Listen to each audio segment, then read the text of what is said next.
Tapi kalau yang batuk hatinya, ini bahaya. Batuk hatinya. Batuknya batuk iri tuh. Iri hati.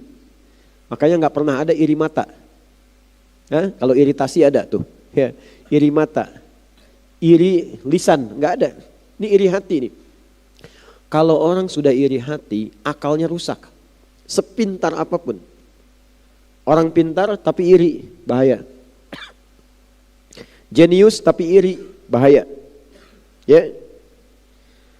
Ini ada murid yang pintar, tapi karena selalu iri, dia tidak menginginkan orang lain menjadi lebih pintar darinya.